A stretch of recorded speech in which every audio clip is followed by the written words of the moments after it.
Hey guys, today we're going to start a new weekly series where I talk about the paddles that I've been hitting throughout the week. Now, occasionally there will be some new paddles that I talk about and you'll get some sneak peeks there, but other times there will be old paddles and I'll be providing updates on those as well. Alright, now the first paddle we're going to talk about this week is going to be what people are calling the ugliest paddle in pickleball, and that's the Sword and Shield J4 from the Honolulu Pickleball Company. Now, I'm going to have to agree that this paddle isn't going to be winning any beauty awards, but what's unique about it is how high its twist weight measurement is.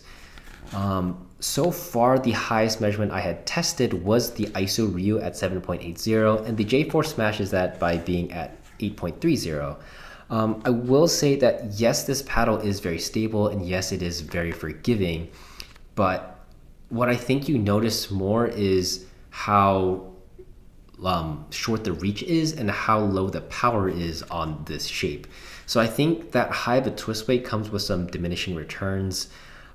Personally, I think if you want a standard or wide body shape paddle that's fast in the hands with a high stability, I personally like their J3 series better. I think like the TI is much more balanced, or any of their J3 paddles are just overall better balanced than the J4. I think the J4 is more for a very niche market. I think some people may like it, but overall, I would say, and I would recommend the J3 to more people, honestly. And now the next paddle we're going to talk about is another paddle from the Honolulu Pickleball Company, and that's going to be the J2xK. So the issue most people had with the J2K was how short the usable handle length was. Now, Honolulu decided to create the XK to create a longer handle, by removing a lot of the bottom area and expanding the handle on this. So it is longer compared to the J2K. But what I think they just did was they took everything that made the J2K so popular and removed it. So the twist weight goes from 6.8 on the J2K down to 6.12 on this J2xK. And yeah, this paddle is very unforgiving. It's not very stable.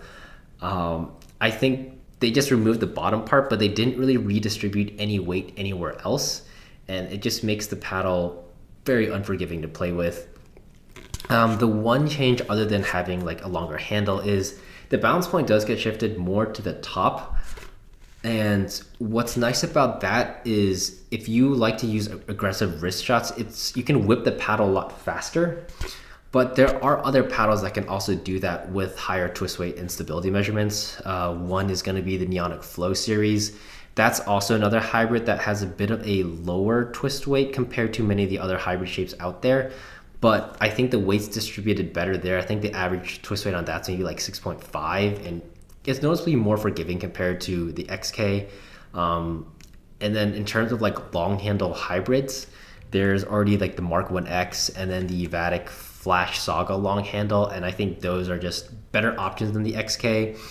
The one thing about the XK I would say is if you like to customize more, I think because does come in a bit lighter, you do have more room for customization over a Flow or a Saga LH. So I think that's the one thing for it. But again, like the J4, this is more for a bit of a niche market, and I think the average consumer may not like this, but some people will. But yeah, like this and the J4, I think they're very like niche releases, but I don't think they're going to be too popular. I'm personally not a big fan of them, but I mean, one of you guys might be though. So we'll see about that. All right, now the last paddle that I spent quite a bit of time with this week is going to be the 11624 Hurache-X Power series. So this one, I did want to run more power tests with it, so I brought out a brand new Yola mod. I realized that the older one I was testing against was actually broken and didn't have the same power levels as a newer one. So I have that, a Yola Gen 3, the Paddletech TKO, Spartus Olympus, and some of the Course EX paddles. So I think I brought out the Supercourt and the Fires. In terms of where I would rank this, I would put it just underneath the Paddletech TKO and above the Spartus Olympus, at least for the elongated shape at least. But I actually really like the Power series. They have a really crisp feel to them. They feel really nice on the counters. The ball doesn't really dwell on the face much. Like you don't have that like sinking sensation you do on their all court line, but their older all court line, since I haven't hit the new ones yet. But yeah, ball doesn't sink in. It'll come off the face faster and feels really nice on the counters. But I would say the Hurache-X is probably one of the top elongated paddles for me right now in 2025. I'm actually doing more elongated paddle testing throughout the upcoming week. So this and all the EX paddles from Chorus to get ready for the Chorus's new releases, and then more like power paddle testing in general to see more things side by side, like the stabilities and all the power again. But so far, really looking forward to this. Anyways, let me know down in the comments below what you guys think about this new format.